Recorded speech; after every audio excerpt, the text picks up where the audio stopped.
this problem by myself and Luca. According to Stephen J. Howard, Associate Professor at Early Start and School of Education, he says the fundamental aim of standardized education is that achieve discrimination between the student's ability to comprehend the material. These tests supposedly gauge what the students know or don't know, but there is some problems that entail with this testing. Testing makes students use unnecessary amounts of resilience from having to cope with the stress and pressure of these tests. This pass or fail system has caused students to inadequately learn the material and not know what to do for the future success. The problem. The problem with this is that annual and standardized testing are bad gauges of knowledge, which makes students feel that they are inadequately learning the material, causing them to be over-resilient. Over-resilience in testing. Although resilience can be a good thing, if students are caused to use it too much, they will start to lose their ability to perform under stress and pressure in the future. Thomas Chamorro Premusic from the Stimulus and a doctor of psychology agrees with this logic on resilience and furthers it by saying that large-scale scientific studies suggest that even adaptive competencies become maladaptive if taken to extreme. As Rob Kaiser's research on leadership versatility indicates, overused strengths become weaknesses. In line, it is easy to conceive of situations in which individuals could be too resilient for their own good. Students will start to lose their ability to perform under stress and pressure. As you can see in this graph from the National Bureau of Investigation, as the testing difficulty increases, so does the student stress levels. Students must fight through the stress in order to keep their grades up, which is what builds this over-resilience. This shows how when these students are caused to use resilience time and time again, by having to bounce back from these tests, telling them they're bad at school, or bad students, it will actually worsen their performance. As Chamorro Premusic says, too much resilience to adversity causes people to not recognize it.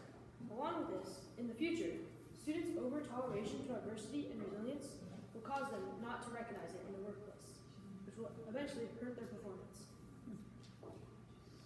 Brock Bastian, with a PhD in psychology, says that in his seminal research, the world-famous psychologist Martin Seligman demonstrated that when animals or humans are exposed to uncontrollable stress, they tend to give up, and their response is maintained even when opportunities to escape from that stress are presented to them later. Later in life, these students will not know how to step away from this pressure and stress, and will therefore continue this vicious cycle. Solution 2. Teaching to the test. Annual and standardized testing has begun to make students and teachers focus on just passing the class, rather than learning the material, which will eventually set them up for future success. Teachers have become a major part of this problem, because they will teach the test to make sure students get good grades, and will focus on making sure that the students don't fail the test. Megan Welsh, who is a professor in educational assessment and management for UC Davis, agrees with the statement, saying that for educators under this kind of pressure, teaching to the test may seem like the only option. This shows how a combination of both teachers and students just focusing on the test leads to learning less and over-focusing on one aspect of school. This will cause students to not know enough information that will help them in their future success. Nicole Stefanko, an associate professor at UCSB, mentions that because of this inaccurate representation of their abilities, students overly focus on testing and miss much of the information given to them. Fearing school. These students are being called to be resilient to this and not give in to the pressure, but rather continue to perform to high standards. This pressure also causes students to fear school, rather than enjoy the learning process and what they are doing. Christy Blazer from the U.S. Department of Education says that motivation to learn is one of the most important parts of a student's education, because without it, they do not learn anything.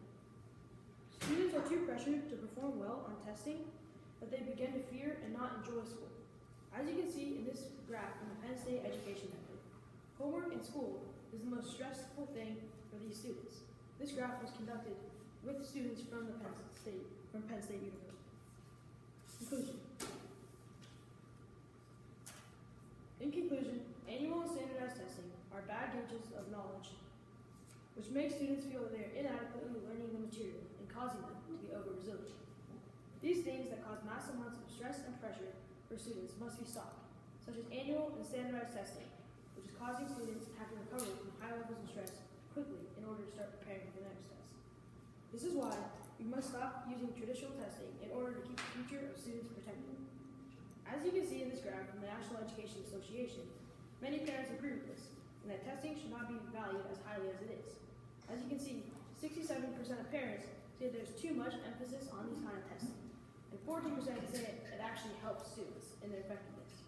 And then 66% say that test scores shouldn't be used to evaluate teacher performance, which is what causes teaching to the test.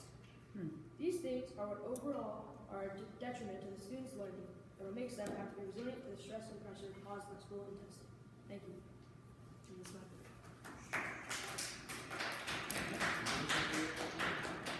So wait, you got to get Wikipedia out of there.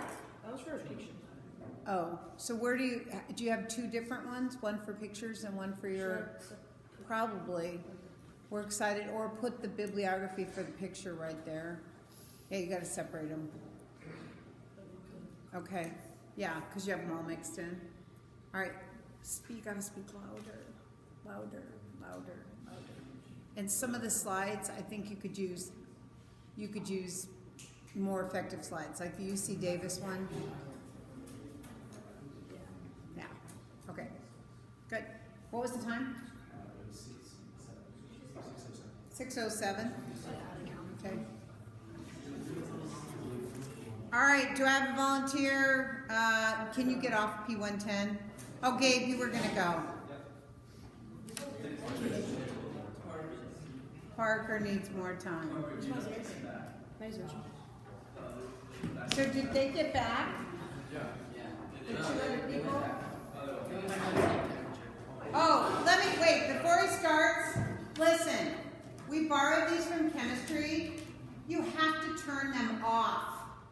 We're using the batteries. Now they're not all working because people aren't turning them off. If there's an on and off switch, turn them off when you're done. And if one needs a new battery, bring it to me because I have to take the batteries out and figure out where I can go get the battery. Oh, COVID. Okay. That's still running. Oops.